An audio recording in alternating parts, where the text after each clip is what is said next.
Abraham took, or had taken, another wife, whose name was Keturah. She bore him Zimran, Jikshan, Medan, Midian, Ishbak, and Shua. Jikshan was the father of Sheba and Dedan. The descendants of Dedan were the Ashurites, the Ledeshites and the Lumites. The sons of Midian were Ephah, Epher, Hanok, Abida, and Eldaah. All these were descendants of Keturah. Abraham left everything he owned to Isaac. But while he was still living, he gave gifts to the sons of his concubines and sent them away from his son Isaac to the land of the east. Altogether, Abraham lived 175 years. Then Abraham breathed his last and died at a good old age, an old man and full of years, and he was gathered to his people.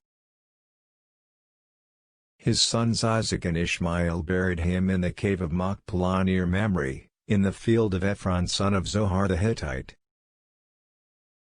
The field Abraham had bought from the Hittites. Or the sons of Heth, there Abraham was buried with his wife Sarah. After Abraham's death, God blessed his son Isaac, who then lived near Beer-lahai-roi. This is the account of Abraham's son Ishmael, whom Sarah's maidservant, Hagar the Egyptian, bore to Abraham. These are the names of the sons of Ishmael, listed in the order of their birth: Nebaioth the firstborn of Ishmael, Kedar, Adbeel, Mibsam, Mishma, Duma, Massa, Hadad, Dama, Jater, Nephish, and Kedemah. These were the sons of Ishmael, and these are the names of the 12 tribal rulers according to their settlements and camps. Altogether, Ishmael lived 137 years. He breathed his last and died, and he was gathered to his people. His descendants settled in the area from Havilah to Shur, near the border of Egypt, as you go towards Ashur. And they lived in hostility towards, or lived to the east of, all their brothers. This is the account of Abraham's son Isaac. Abraham became the father of Isaac. And Isaac was 40 years old when he married Rebekah daughter of Bethuel the Aramean from Paddan Aram, that is, northwest Mesopotamia, and sister of Laban the Aramean. Isaac prayed to the Lord on behalf of his wife, because she was barren. The Lord answered his prayer, and his wife Rebekah became pregnant. The babies jostled each other within her, and she said, "Why is this happening to me?" So she went to inquire of the Lord. The Lord said to her, "Two nations are in your womb, and two peoples from within you will be separated. One people will be stronger than the other, and the older will serve the younger." When the time came for her to give birth, there were twin boys in her womb. The first to come out was red, and his whole body was like a hairy garment, so they named him Esau.